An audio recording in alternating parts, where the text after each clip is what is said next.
देउसी भैलो खेल्ने प्रचलन कसरी सुरु भयो होला? यस सम्बन्धी राजा बलिहाङ राणा मगरको एउटा किंवदन्ती छ।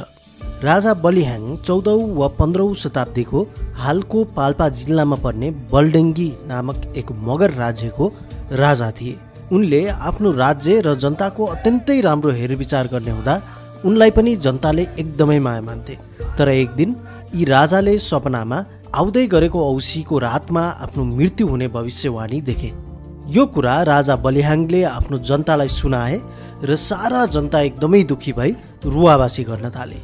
यो रुवाबासी र दुःखदेखि राजा बलिहाङले अन्त्यमा आफ्ना जनताहरूलाई आफूलाई बचाउने उपाय आफैले नै बताए।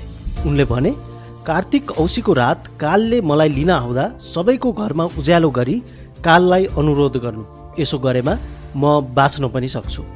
राजा बलिहाङले भनेअनुसार नै सबैले त्यो औँसीको रातमा दीपक बाली उज्यालो बनाएर काललाई बिन्ती गरे र अन्ततः त्यस रात राजाको मृत्यु पनि भएन।